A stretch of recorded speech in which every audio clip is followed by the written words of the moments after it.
Dogs out? What? Do what? Let the dogs out. Like, who let the dogs out? Who? Off the Hook, airing on offthehooksports.com. Your home for real news, real opinions, and what really matters about Tennessee athletics. Always available on Apple Podcasts, Spotify, Stitcher, Google Play, TuneIn, iHeart. Like, share, follow, subscribe. Always available wherever you find your favorite podcasts. Here we go. He is Caleb Calhoun. I'm Dave Hooker. Get on board now, and we greatly appreciate that. We'll be with you for the next hour, the favorite hour of my day. I hope it ranks right up there with you as well, and plenty to talk about as the transfer portal closes. I feel like there should be some sort of Star Trek sound effect or something like that, like a something like that. But the transfer portal closes.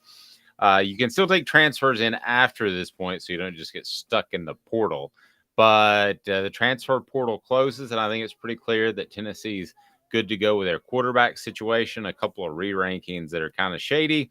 Also, Ron Slay every Wednesday. We look forward to visiting with Ron Slay as the Vols with a win last night over Mississippi State, and they were far from full strength. And Tennessee's most achieving teams ever. And I would encourage you to go to offthehooksports.com, not for selfish reasons because it's our site, but I would encourage you to go to that because Caleb Calhoun continues to come up with unique storylines and really good stuff in terms of Tennessee's football program, and in this particular case, overachieving teams. Caleb, give me a tease. Don't give it away.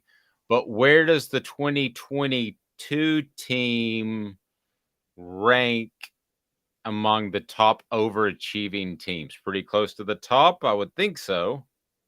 Yes, we will say it's in the top 5, and it's higher than number 5.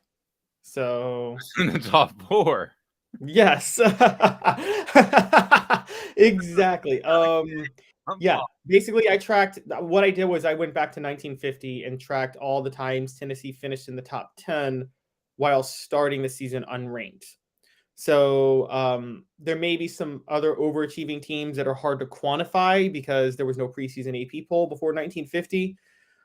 And there were also some times where you could maybe say there's a Tennessee team that actually did start ranked and still overachieved. Obviously, 1998, they started number 10 and won the national title. But this is specifically a look at Tennessee teams that started the year unranked. Were not ranked when they started the year and still had a pretty impressive overachieving season.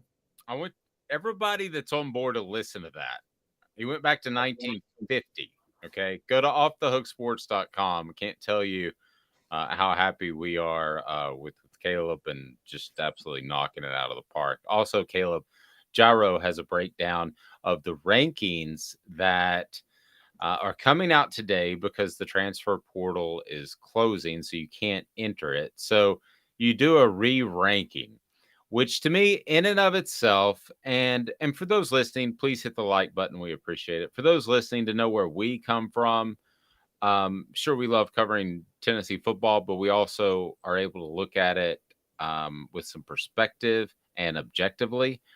And I mean, there are things happening in these recruiting rankings that are a bit of a head scratcher. Let's just be real frank. Okay. So with these recruiting rankings, what in the world could you have done since the end of your senior season to improve your ranking? Nico Iamaleava has jumped up to number 1 over Arch Manning in the ON3 rankings, and they're shifting around, and I can still remember with a prominent recruiting analyst having this discussion way back in 2000 when they would change their rankings right before signing day, and the question was, what in the world have they done? Well, I mean, Nico was in practice at the Orange Bowl. Other guys have been in practice. So I guess he out-practiced them. I don't know, Caleb, what you could possibly do in that time frame to improve your ranking that it's been set over the past 4 years. So I'm not in any way knocking Tennessee. I'm not knocking the recruiting services, but it is what it is. Okay, so you have a situation where one of the biggest sites on the On3 network is Volquest and Brent Hubbs. And I think Brent does a phenomenal job at what he does. And I think that the recruiting rankings are kind of probably out of his hands, but they are a part of it. And I think it's worth stating that when you generate more interest for one of the biggest sites on your network, that's probably good business, right? Does it make great sense in terms of actually ranking a player? No, not really. I mean, what I've been told by scouts and coaches is that Nico is the perfect fit for Josh Heupel's system. I've been told that Arch Manning is a guy that's probably a little bit more versatile, could run more of a pro style of system than Nico could. And I believe that based off watching their tape. After I was told that, I went back and watched it, and I believe that's the case. That's not a knock on either of the dudes. But when you go actually look at the rankings, I thought it was very odd that Tennessee is posting now recruiting rankings on their Twitter account. Used to be you couldn't make even a public comment about that, Caleb, and now you can send out tweets to thousands and thousands of people. I thought that was a strange tweet. Just what did you think about that, and maybe a little bit of crowing from Tennessee's perspective? Yeah, and I agree. And I also think Tennessee needs to keep in some perspective right now. And Jaru wrote about this, and I want to give him a major shout out. It's on offthehooksports.com right now, breaking down the rankings, as you said. And Tennessee has 3 top 50 players, according to the new updated On3 rankings. All right, not bad. Alabama's got 8. Georgia's got 4. They are. Alabama 3 in the top 10, right? Yeah, Alabama's got 3 in the top 10. Georgia's in the running for a 5th. And the thing with Tennessee is, I've been on this train since the Lane Kiffin days, and I know Lane Kiffin worked his tail off in recruiting. If there's one thing Lane Kiffin did hard, he recruited hard. He always talked about the importance of recruiting when he was at Tennessee. He also recruited hardened criminals, but anyway. Exactly. That's the thing. Tennessee, he did. That 2009 class is one of the worst classes of all time. It was one of the biggest bust of classes of all time. And I've said this for a while. Did you know Jansen Jackson killed one of his cellmates? I knew. Oh, he killed one of his cellmates? I knew he found that out yesterday and threatened some media members with physical harm. But I'm not going to get into that. You go ahead, Caleb. I mean, there's also one that just decided to rob a gas station, 3 of them, for no reason whatsoever. But that was Jansen, and suddenly the third one escapes my memory. Go ahead. But yeah, the thing about recruiting in Tennessee is going to have to understand this. And we talked about this yesterday about easiest jobs in America. You can't just hire nowadays with Tennessee football until they find a way to get ahead of the curve. You can't just hire a recruiter at Tennessee the way you can at LSU, Georgia, or Alabama, because Tennessee is not as positioned to win just on recruiting. You're going to have to be less selective to get your players. As Lane Kiffin showed, he was not selective at all when he was just going for the best players he could get, period. And Tennessee's selling point with Heupel, we talked about this during the season, is that Josh Heupel's so ahead of the curve offensively. Tennessee has a creative offensive mind that makes them their selling point. Very good coaching, very good X's and O's. It's weird. It's a weird flex, quite honestly, to sell 3 top 50 recruits. Particularly, again, going back to the Lane Kiffin year, the last time I remember Tennessee selling how great they did on the recruiting trail, most of the time Tennessee's done that the last 20 years, those classes didn't pan out. I mean, Butch Jones had back-to-back top 5 classes. Those weren't top 5 classes. Lane Kiffin sold his top 10 class in 2009. That wasn't a top 10 class. Fulmer's last great class, 2007, was a top 5 class. If not for Eric Berry, that's one of the worst classes ever if you look at everybody else in that class. I think, wasn't Gerald Jones the second best performer in that class? I think so. Yeah. So, I pay a lot of attention to recruiting rankings. I'm not one who dismisses them and says they don't matter. No, they matter. But when you look at Tennessee's situation and when you look at it relative to what the level they're trying to get to, selling the recruiting rankings isn't going to be your win. And that's your win might be, if you want to point out Nico being the number 1 overall prospect, that's fine. Throwing out 3 top 50 prospects makes little sense relative to what you're competing with.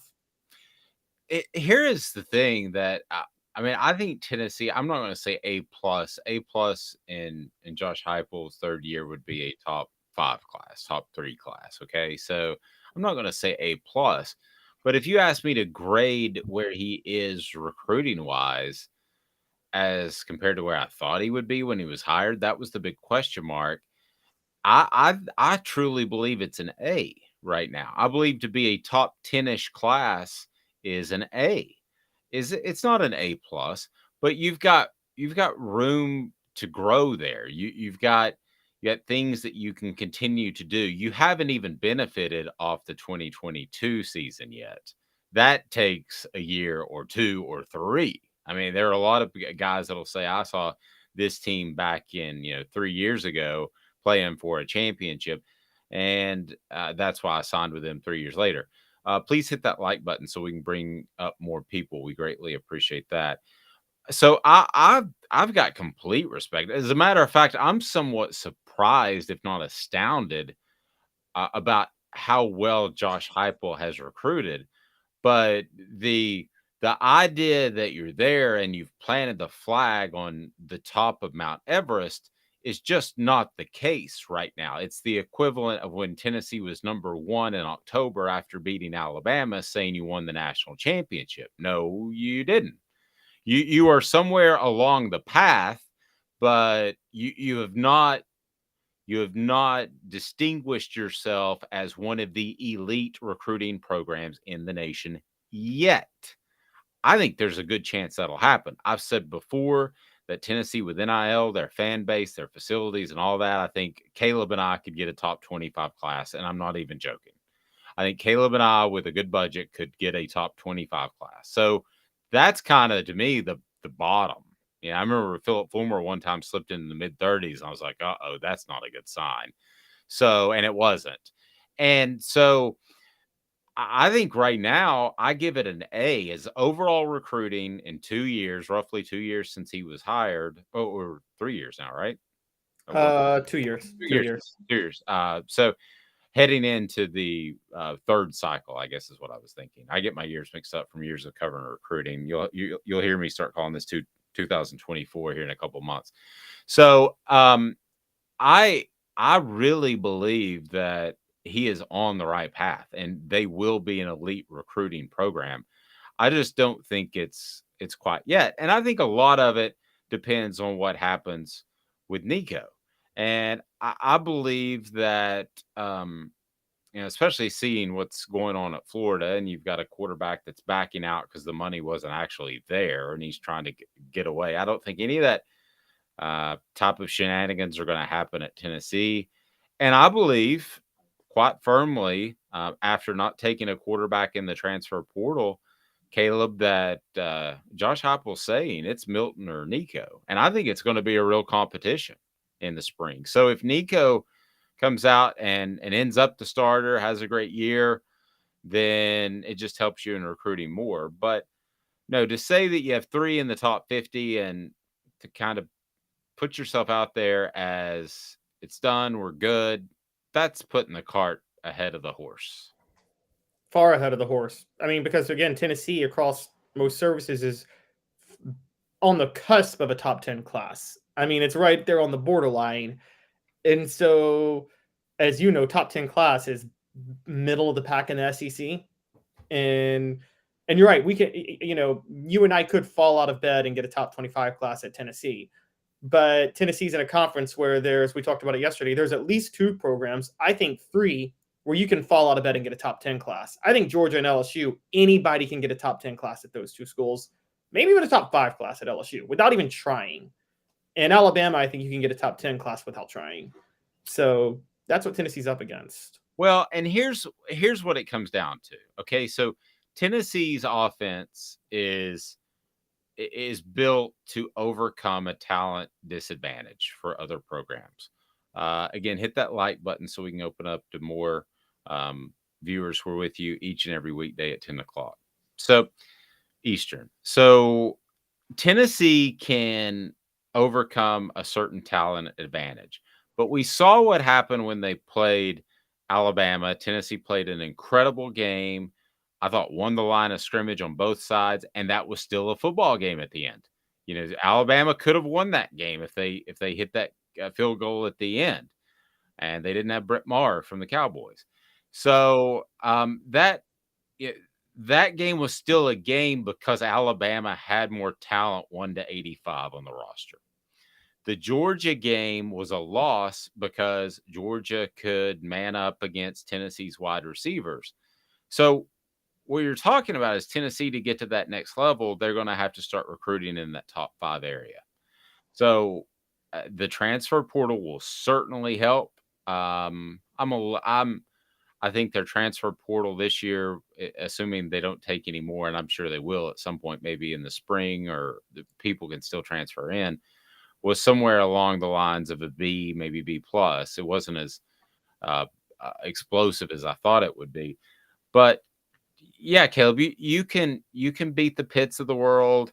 You can beat the Kentuckys of the world. You can beat a lot of programs just because of this offense is so fantastic, and your talent is good, not great. But to consistently beat the Alabamas and the Georgias of the world, you're going to have to recruit with them. Absolutely. And Dave, I actually have a question for you on that, because you actually know ball a good bit better than I do. Funny enough, you've covered it. You've covered it firsthand on the ground. We talk about Heupel's offense. We just, as you said, it's designed for talent, for players to play it's designed for less talented teams to be able to be competitive. Right. Those offenses, isn't it a double-edged sword? Because yes, it can be designed for those less talented teams to be as competitive. But once you get the talent in there, it can sometimes limit the level of potential they can reach, because it's so...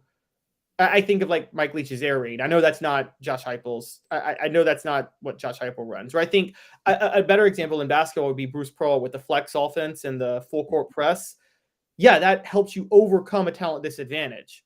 But if you've got the most talented team, you're a much more effective team playing a half court defense and running the motion offense. That's how you maximize the talent you have.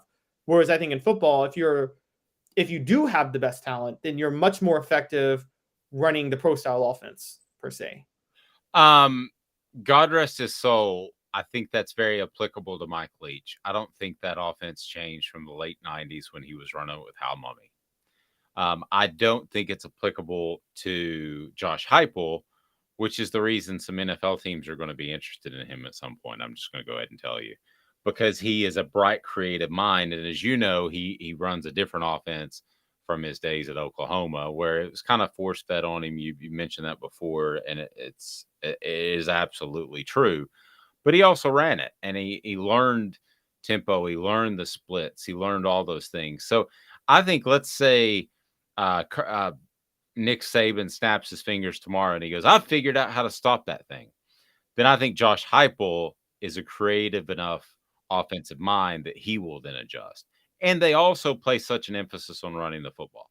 So the wide splits and all that could, I think Josh Heupel is a smart enough coach, and I'm not just saying this to endear ourselves to the fans, but I think he's a smart enough coach that if he wanted to run Bill Walsh's pro style tomorrow, that he could.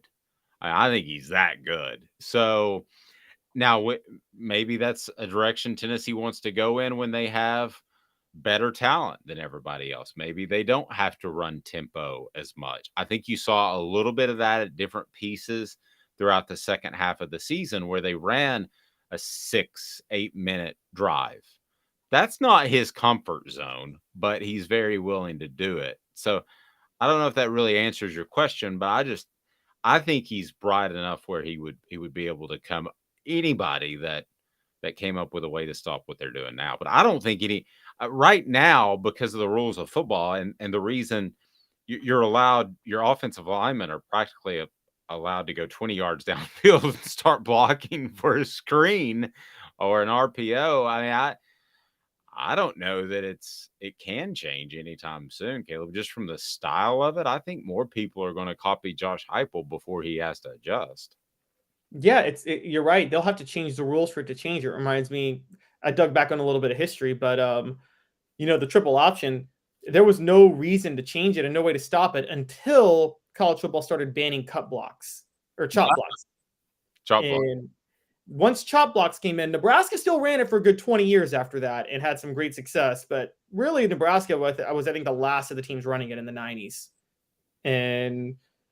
But it took a rule change. It took a rule change to get rid of the to really send the triple option to be going extinct. And you're right, it may take a rule change with Josh Heupel's offense.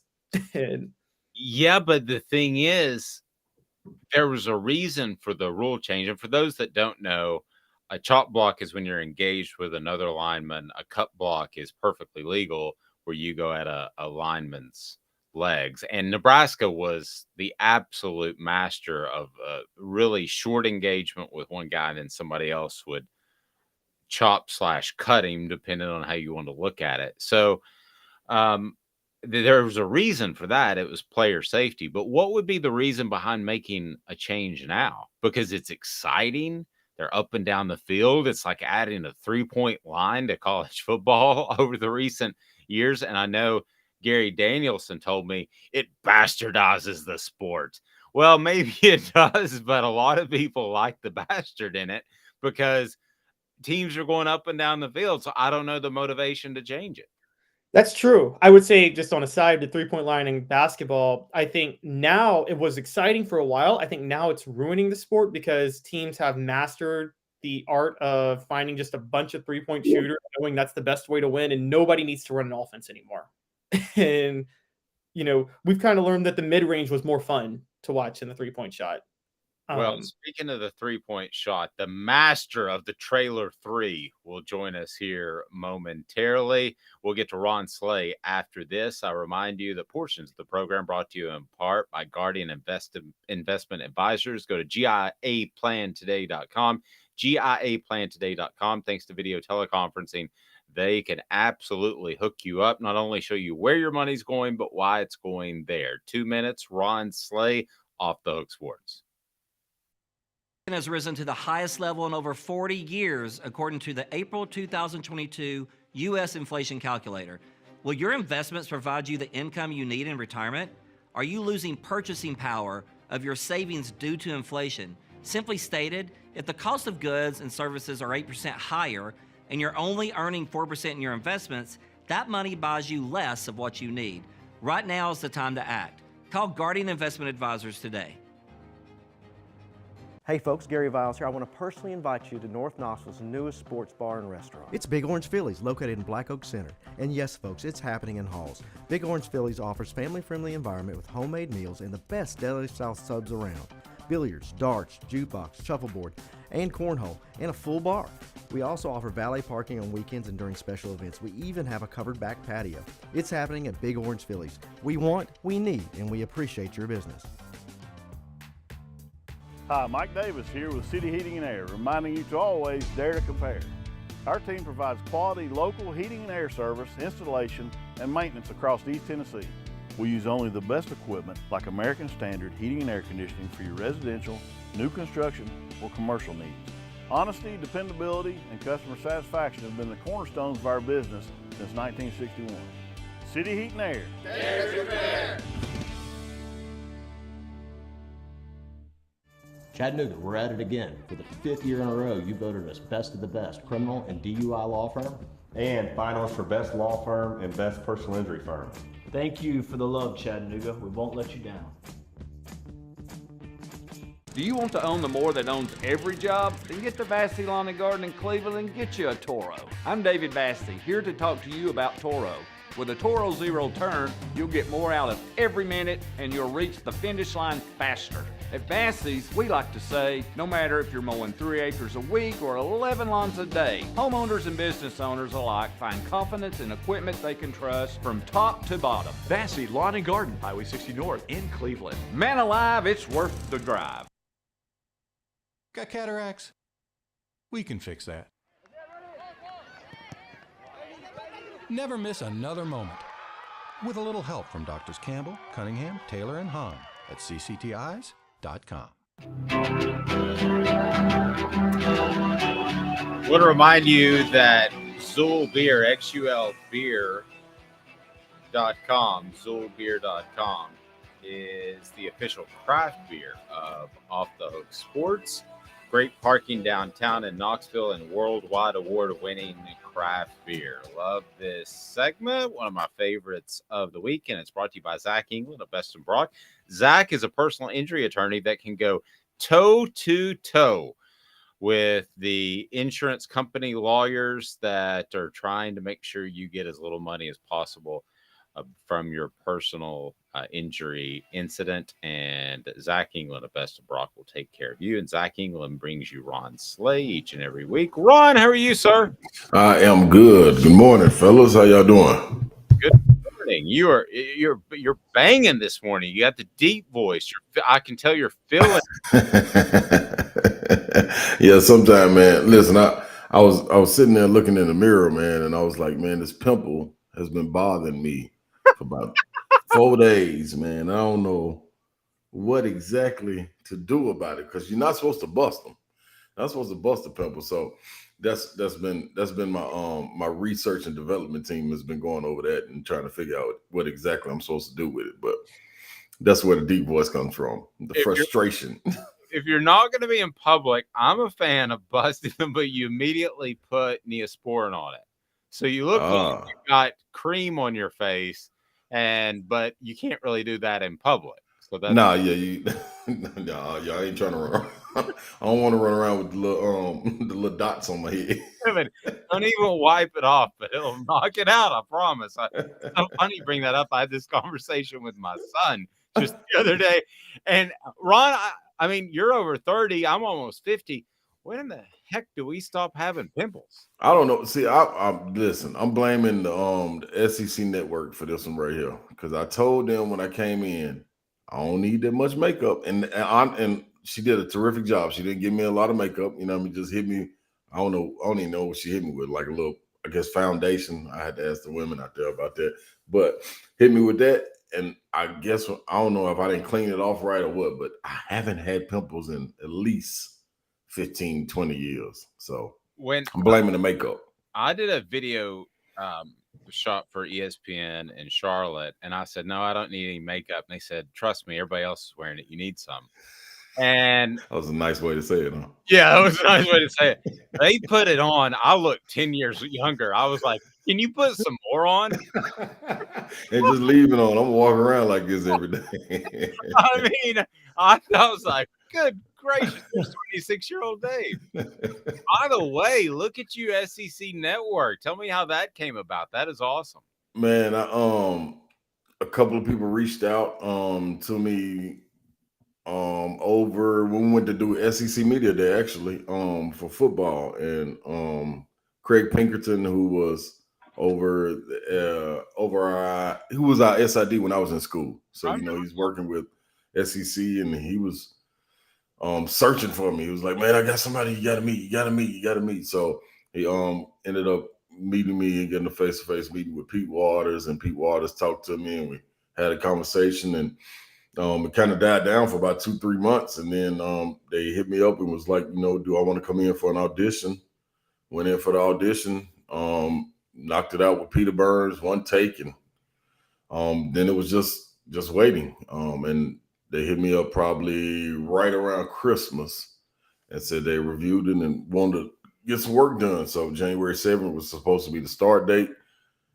Ended up pushing it back to the next week, to last week being the 14th, because they added on some color commentary games. So that was a good look.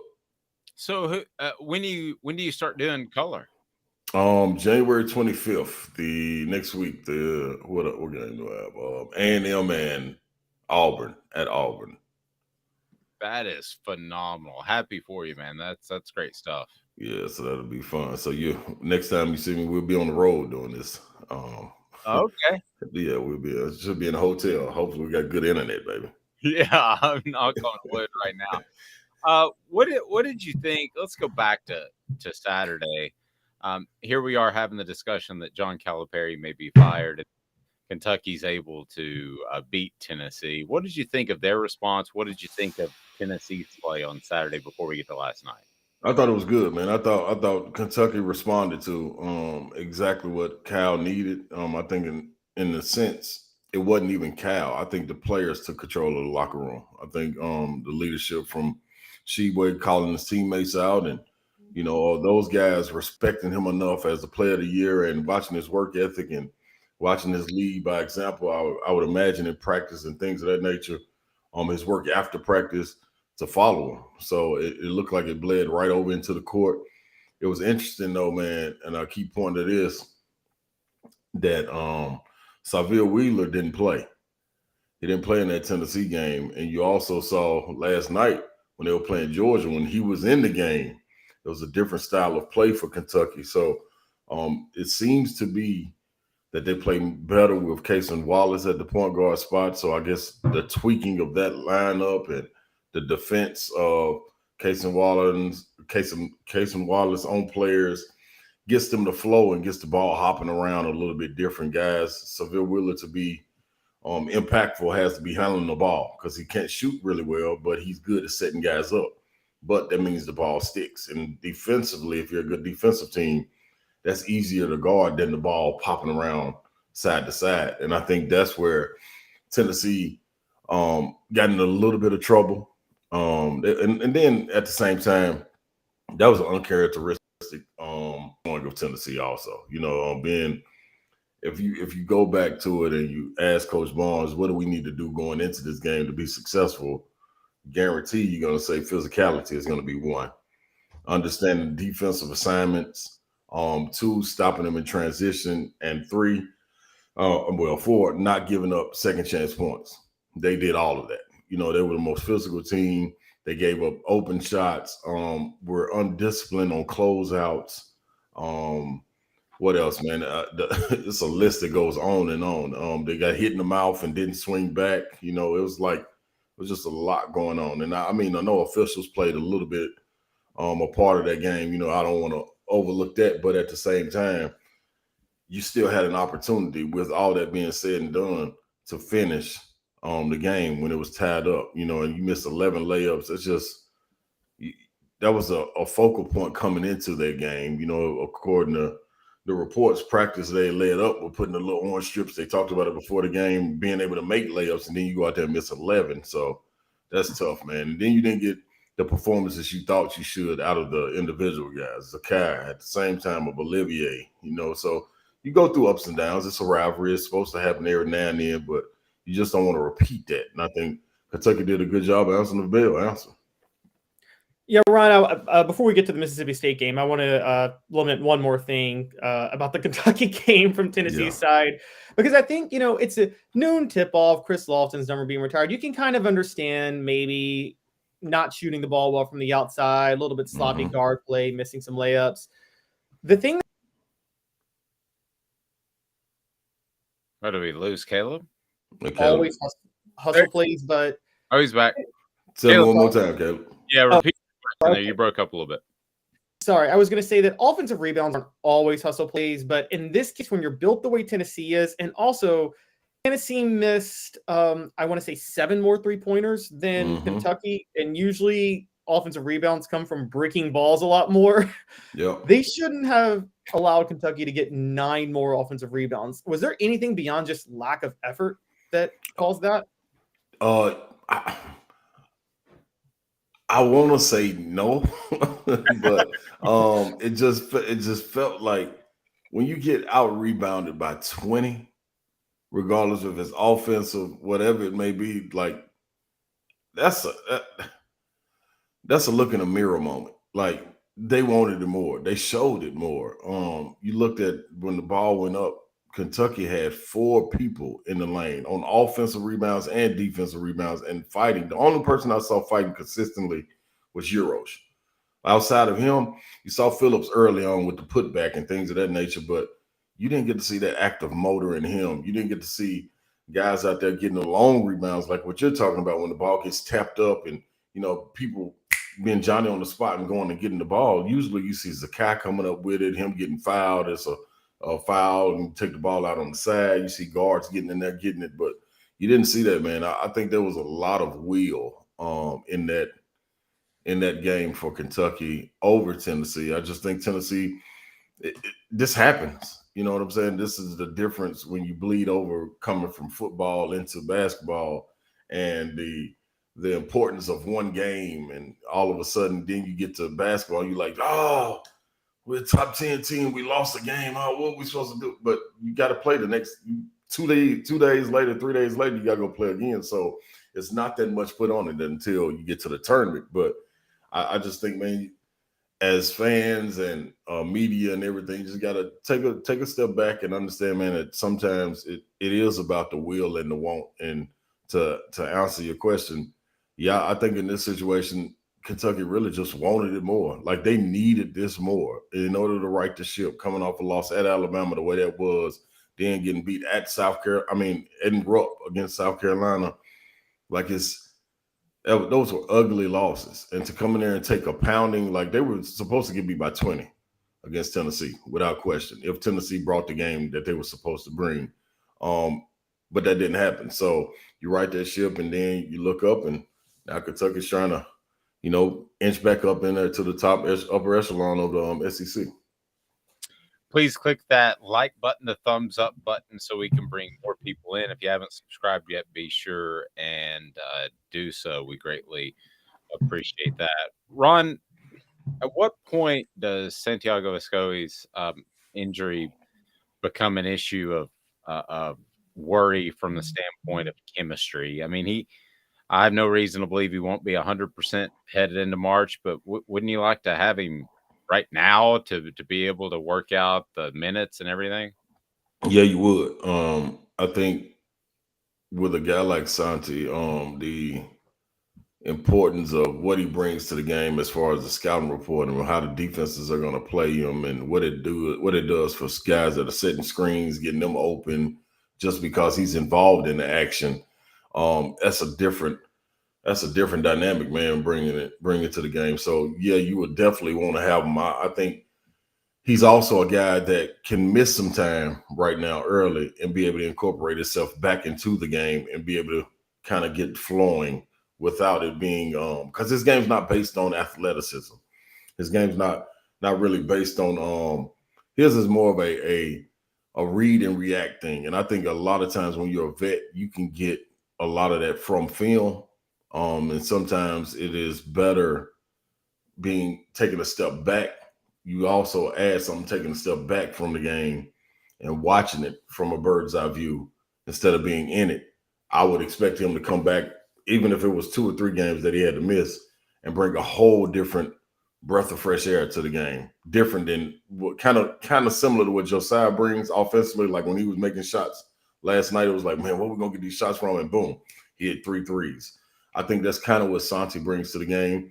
And it also gives these guys an opportunity to step up. I think when they were thriving early in the year, it was because of Josiah being out. And you got a guy like Tyreek Key. Now you got to go shoot the ball, shooter. You know what I'm saying? You got guys like Jemai Mashack that was able to get in there and have energy plays. Julian Phillips had more confidence last night, being able to shoot the ball, knowing that he wasn't Santi. So those shots that Santi would get, you saw Zakai being put in a role where he's able to run off screens and make shots. So you get the other guys to get to kind of develop and learn how to play without having a guy that's that reliable in those moments to have the hot hand and be able to make threes and create for others. So I think it's a good thing, man, honestly. And the way this team is built, they're built on defense. You know what I'm saying? So the offense doesn't necessarily dictate how the game will flow or go, but the defense does. Now, of course, you got to put the ball in the hole at some time. We saw that last night. So you get other opportunities for other guys, and I think they'll be just fine without Santi right now. For a short stretch, not a long stretch. Right. So, Ron, let's talk about the game last night a little bit. I heard Rick Barnes just use the word character in the post-game press conference. And, you got 2 starters out. You're down by 9 with 6 minutes to go in the first half. Your offense is not clicking at all. And then you just flip a switch. What does it say about this team to be able to do that coming off of such a bad loss over the weekend? It says to me, man, his players really understand exactly what he wants from him, because you got Coach Barnes coming out there with no voice. He would remind you of Don Corleone. When Don Corleone would lose his voice, and a lot of times he was just looking, and it'll be ruckus going on, and he'll look at his guy and be like, "Do you trust me?" Yeah, we trust you. Well, listen to Mike. Mike's in charge. So you know what I'm saying? You're looking at Coach Gainey. Coach Gainey's in charge, but y'all see I'm still right here. So get this stuff in order. You know what I'm saying? So I think that's a lot of it, man. What makes that switch click is they don't want to go back in that locker room and deal with him. You know what I mean? They don't want to deal with him in film sessions. They don't want to deal with him when he does finally get his voice back. Like, it's different, man. Like, as a player, a competitive guy, you never want to be called out. And one thing he has no problem with doing is calling you out. You know what I'm saying? And calling you out in your face and then going out to the masses and letting them know exactly what he just said to you. You got to go and answer that on the floor. So that's one thing. And then second, man, you when you're built the way you are, you got a guy in strength and conditioning like Big G that holds these guys down and pushes these guys to limits, and you know their conditioning, you know they're strong. Man, go out there and show it. You know what I'm saying? Like, what are we doing all this weightlifting and things like this for? You big and bad, you enforcers, Euros, you like to push people, but you're getting out rebounded. Like, show me something. Olivia, you so talented. You got all the potential in the world. Show me something out here. Here's your opportunity to show me something. Y'all just got punked at home when Chris Lofton was getting his jersey retired. The gym was full. You had stars come down. You had people leave work to come down there early. Candace Parker came down there. Allen Houston left the Knicks and came down there. Like, you got everybody down there. Y'all got embarrassed. You know, it was a close loss, you know what I mean? But call it what it is, y'all got punked. So here's an opportunity on the road, which you got two people down with everything stacked against you. It's okay in a sense to lose this game and use it as an excuse. We missed two of our key guys. What you gonna do? And you saw guys step up. You saw it as a guy. You understand why the stories were written about him with the family and house burning and everything. You saw that step up. You saw Josiah step up. Saw how he do finally play like a rim protector the way he's supposed to play. Julian Phillips, you finally got to see that motor that we were looking for early in the Kentucky game to lead over and go all the way into the second half. His motor was relentless. Like, this man was flying to the boards, and they were face boxing him a couple of times, and he was still swim moving, getting around, going to catch it off the rim. So you had an opportunity to show your character after that Kentucky game, and I think that was in the back of the mind of these guys, and they came out and showed true character. Ron Slay's appearance brought to you by Zach England of Best and Brock Best, personal injury attorney in Chattanooga. Zach's got your back. Last thing for me, Ron, and that is, I love Sky Ziegler. I love watching him play, but the ups and downs and the inconsistency. I mean, my goodness, as a teammate, when you go into a game, do you have to kind of identify? I'm trying to think of I don't really recall a player that was like that with you. I maybe Tony Harris, maybe, but yeah, you have the first person coming to mind. Okay. Do you have to kind of identify whether or not they're on or off, and does that affect what you have to do that night? A little bit. But I think at the same time, man, like, speaking to guys like Tony Harris, you know how they work, you know, and I think with Zakai, you know how he works. And at some point, there's no way you would trade him out for anyone, knowing that at some point in the game, he's gonna hit the switch and make up for it, not on one end, but both ends. He's gonna be a pest defensively, and given the opportunity, he has the mentality to, like, forget it. I'm gonna go score. And you saw it.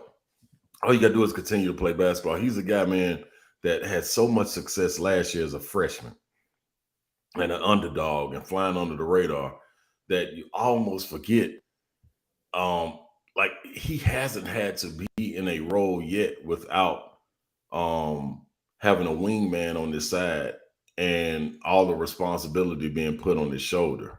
You know, yeah, Kennedy, who was being brought along, and he was testing Kennedy, but at the same time, it was up to Kennedy for how far this team would go last year. You know, the same thing with this year with Santi. With Josiah being out, Santi was the guy.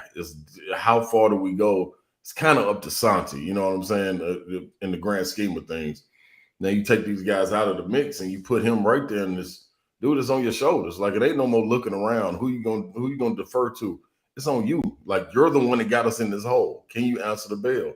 And I think he has it's a guy with strong character, man, and a mental will. Like, out of this world. So he's going to go out there and get it done. And you cannot, regardless if he got it going, if he don't, you got to believe in him, man, because you know the work that he puts in, and you can believe in him and lean on him. And I truly believe, man, down the stretch of games, he's going to get better. Like, he's only a sophomore.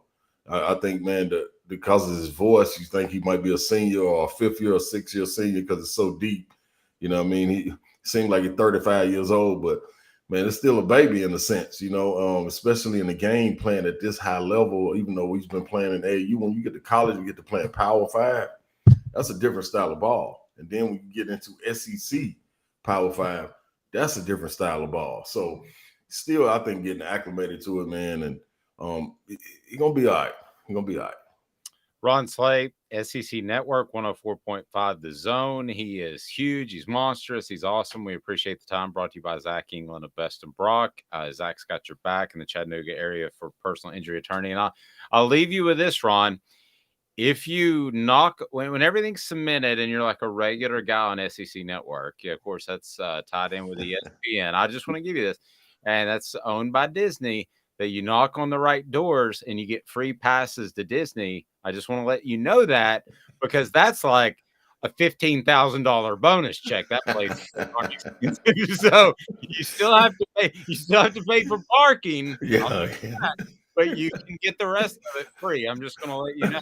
Okay? I appreciate that, man. I appreciate it. My son and my wife, I promise you, they're going to love every minute of that. Nephews, everybody going to love that. So one of the most frustrating moments of my life as a parent, we drove all the way down there. I pulled all the strings to get the tickets. And my daughter, who was 8 years old, said, "Next time, Daddy, can we just go someplace close like Dollywood?"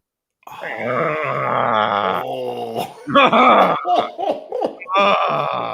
mean, bent the steering wheel as I was I see. At 8 years old, she would have had to figure out this. You're gonna learn how to drive this week because you're driving us back. I'm gonna put my seatbelt on and I'm gonna leave it up to Jesus because he got the wheel on this. I'm done. I'm outdone. Tell everybody in Nashville I said hello. I appreciate you. Most definitely, man. Appreciate you guys. Have a good one, Ron. All right. Brought to you by Zach England of Best of Brock. That's a true story, by the way. I literally wanted to bend. Like they say when you're in really bad wrecks sometimes that the adrenaline pumps and you'll bend your steering wheel one way or the other. I tried. As I'm paying $50. Now, the tickets were free to Disney World, but we had to drive all that way with a 6 and 8 year old. And we had to pay for the hotel room. But I seriously wanted to ram the car in front of me when she said that, because Dollywood would have been, what, a 10th of the price and right next door? Yeah. She was disappointed to go to Disney World. Oh, Lord, that's brutal. That's brutal. I don't like rides, so I mean, I still have fun at Disney World because there's so many other things, but I have never ridden an upside down roller coaster in my life, and I never will. Really? Never. I got a massive phobia of heights. I hate flying, funny enough. I do it, but like, yeah. I hate flying too, because if the pilots are half as incompetent as the people at the front gate, then we've got problems. But that's a whole nother story. Hit the like button. We appreciate it. We love Ron Slay, brought to you by Zach England. Zach's got your back. Go ahead and hit that like button so we can bring more people in. Want to remind you that Andy Mason Real Estate is just phenomenal. Over 40 years of experience in the real estate field in Knoxville. AndyMasonRealEstate.com. Go ahead and reach out to him. If you have any real estate needs, buying or selling, they'll save you thousands and thousands of dollars that you waste with somebody else, because they have the best service and the best prices. How simple is that? It's pretty darn easy. So, Caleb, coming up, we've already talked rankings. So if you're just tuning in, you want to go back and listen to the entirety of the show, as we appreciate it when you hit that thumbs up button. But as far as in the show already, we've had Ron Slay, we've had rankings, and coming up, the most overachieving teams in Tennessee football history. And I have a feeling that 2022 will rank pretty high up on the list. That's on offthehooksports.com. We'll break those down, agree or disagree after this. Off the Hook Sports, back in 2 minutes, brought to you in part by Campbell, Cunningham, Taylor, and Hahn. Local vision. That's right. Local vision care that you can't find elsewhere. Back in 2 minutes. Sun, sand, and salt water, the beach is a very relaxing place. Unless you wear contacts. Ow! Open your eyes to the best the beach has to offer with LASIK vision correction from Campbell Cunningham Laser Center. Ah. Do you want to own the more that owns every job? Then get to Vassy Lawn and Garden in Cleveland and get you a Toro. I'm David Vassy, here to talk to you about Toro. With a Toro Zero Turn, you'll get more out of every minute and you'll reach the finish line faster. At Vassy's, we like to say, no matter if you're mowing 3 acres a week or 11 lawns a day, homeowners and business owners alike find confidence in equipment they can trust from top to bottom. Vassy Lawn and Garden, Highway 60 North in Cleveland. Man alive, it's worth the drive. Hey folks, Gary Viles here, Viles Automotive on Calhoun Drive. I've been selling cars here in East Tennessee for 27 years. In that time, I've come to realize it's not about the car. It's about you, the customer. So I'm here to take care of you just like family. Good credit, bad credit, you name it, we can get you taken care of. If we don't have it, we can find it for you. We go across the country to get any vehicle that you want. And here at Viles Automotive, we don't believe in fake numbers. We just give you great deals. And as always, we want, we need, and we appreciate your business. Here with City Heating and Air, reminding you to always dare to compare. Our team provides quality local heating and air service, installation, and maintenance across East Tennessee. We use only the best equipment like American Standard heating and air conditioning for your residential, new construction, or commercial needs. Honesty, dependability, and customer satisfaction have been the cornerstones of our business since 1961. City Heat and Air. Dare to compare.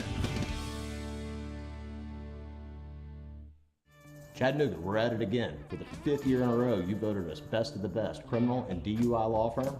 And finals for best law firm and best personal injury firm. Thank you for the love, Chattanooga. We won't let you down.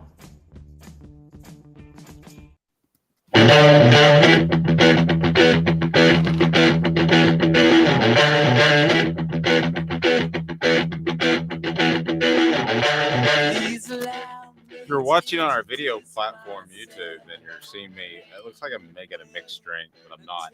I'm trying to get off caffeine for New Year's, Caleb, and I found this energy drink that just has natural tea in it. So, but the problem is it clumps at the bottom. So I have to pour it back and forth to mix it up. But it looks like I'm making a martini in the middle of the morning as we broadcast live at 10 a.m. So just so you know, I'm not on the martinis yet. Oh my gosh! But aren't energy drinks worse than like coffee?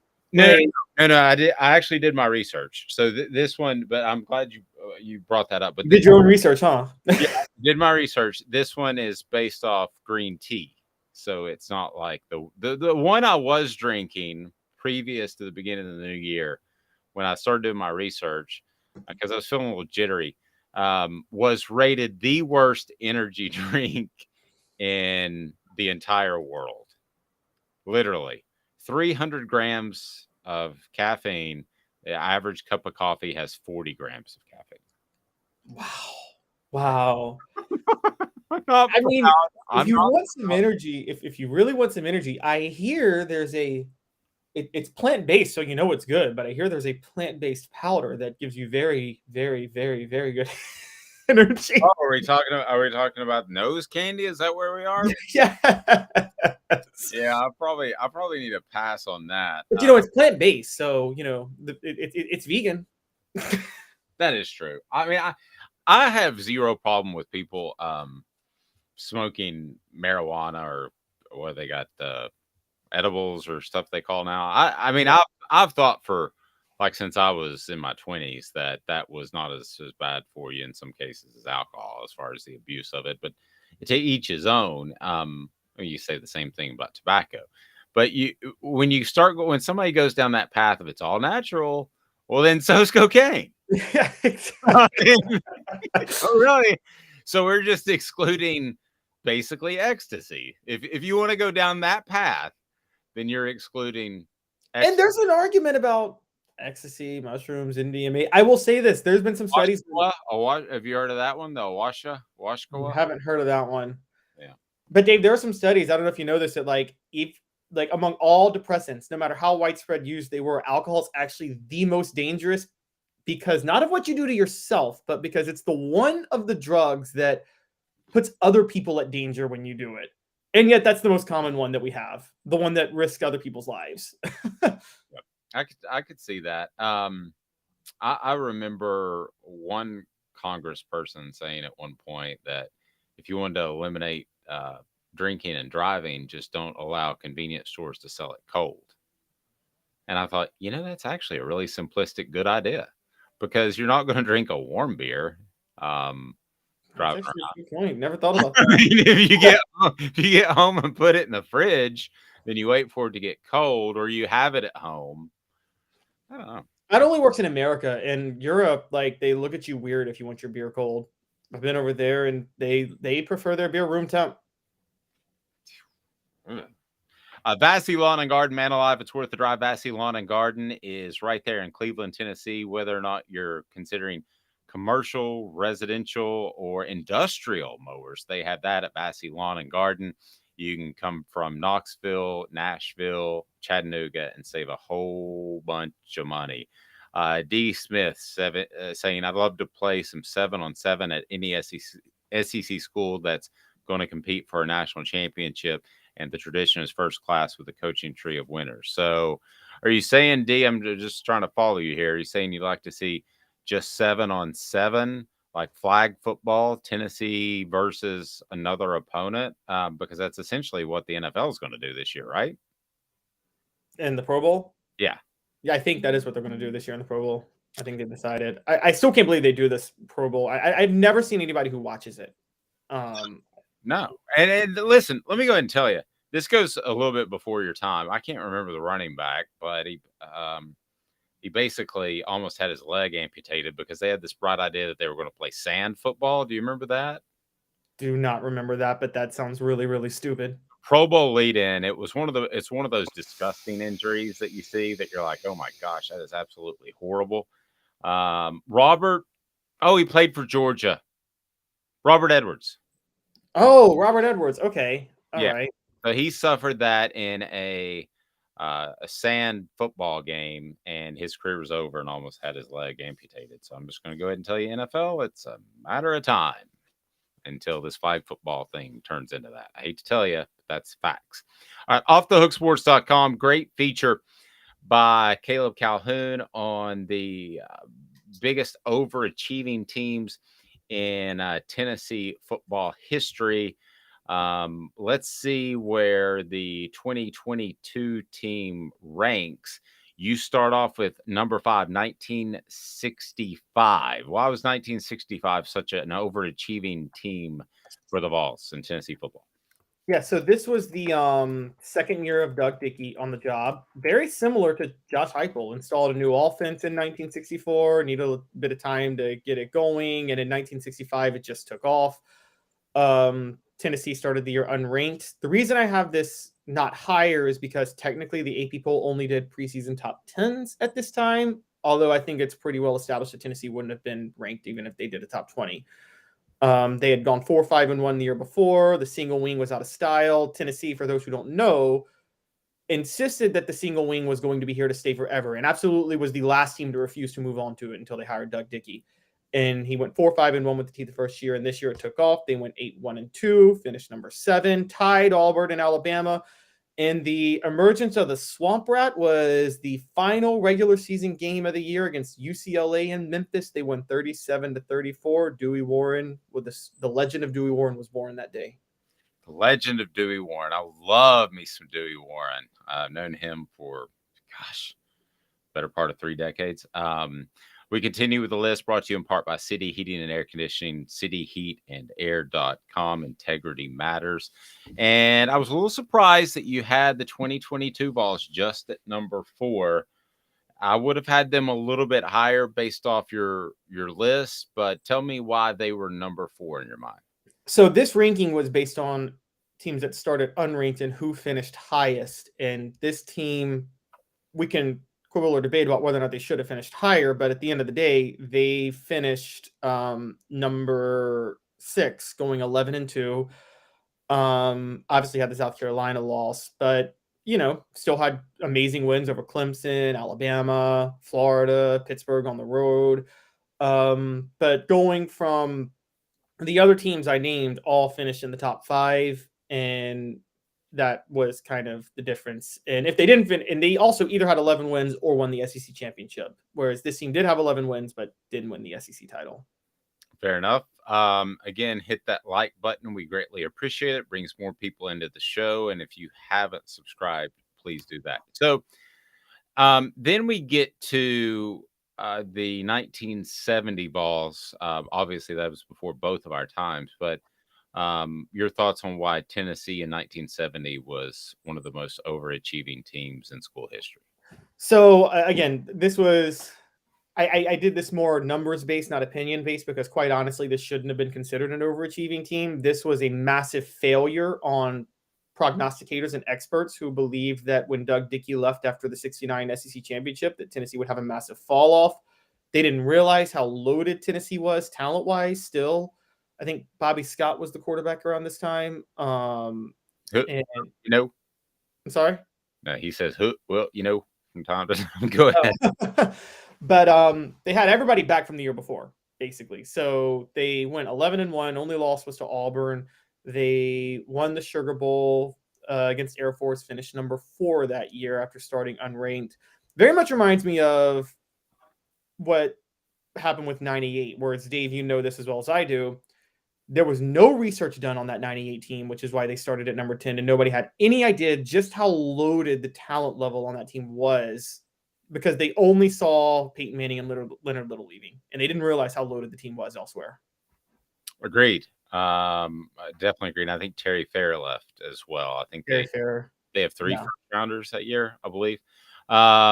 So the 1985 Vols are a very interesting crew. They were beloved, and I wouldn't have them as high on this list, except for the fact that you mentioned, and we know that Tony Robinson was out for the year. So I know that's not exactly how you're basing this list, but the fact that they lost one of the most electric players in college football and still ended up being in the Sugar Bowl and winning that game and beating just an incredible Miami team.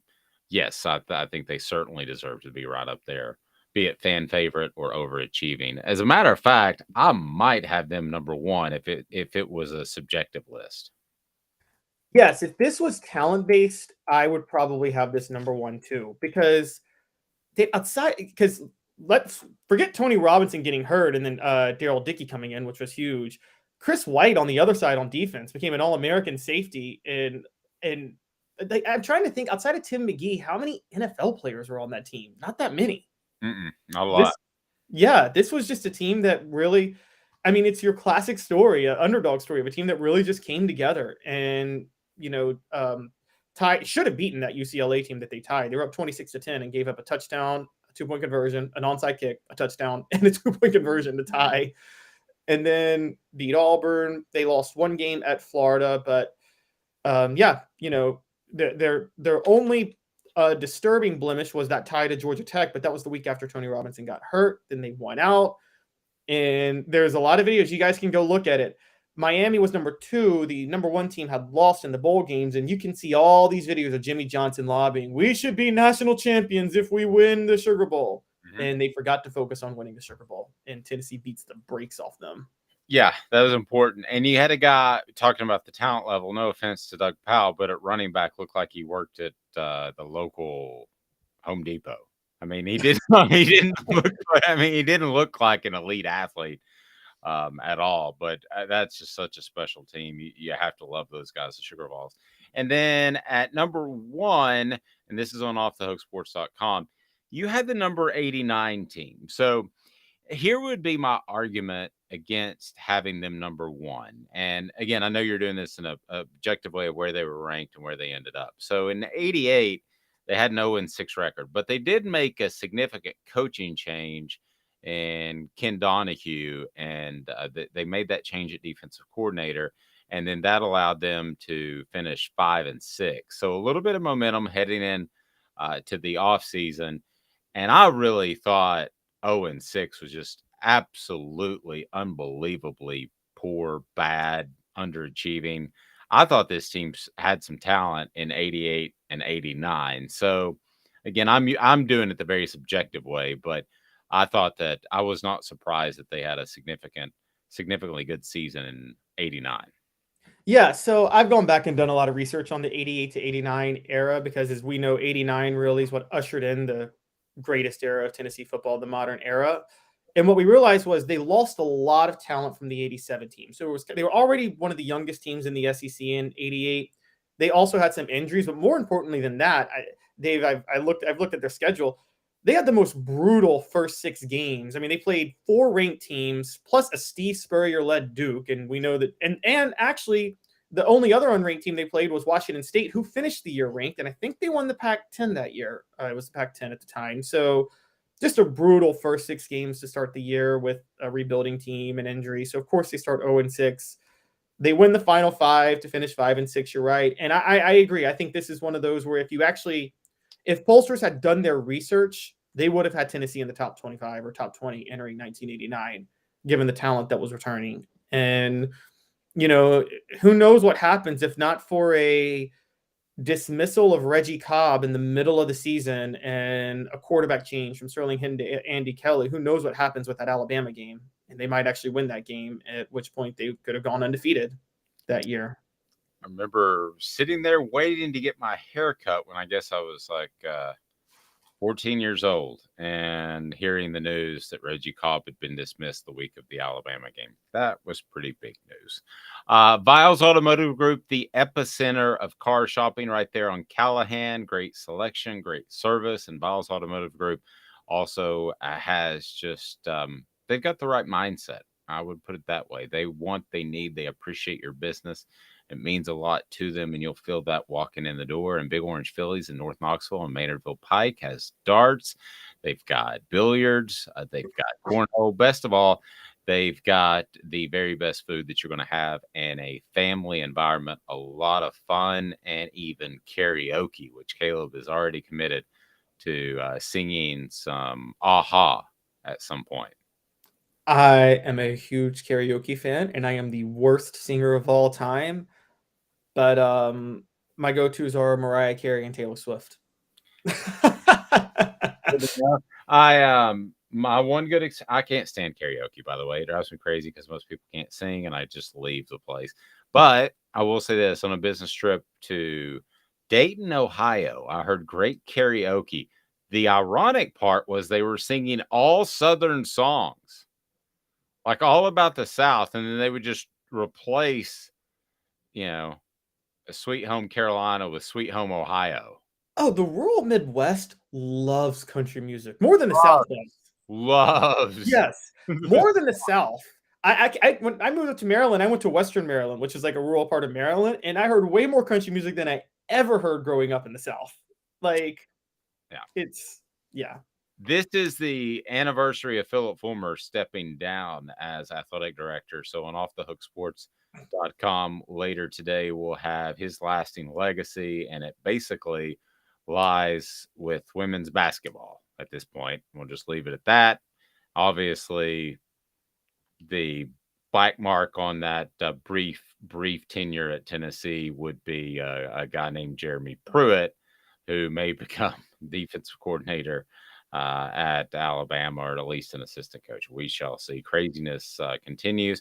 So we'll have more for you tomorrow, each and every weekday at 10 o'clock. Set your alarm, and we appreciate that. If you haven't yet set your notifications on Spotify or Apple or whatever you use, please do that because we're also going to bring you John Adams.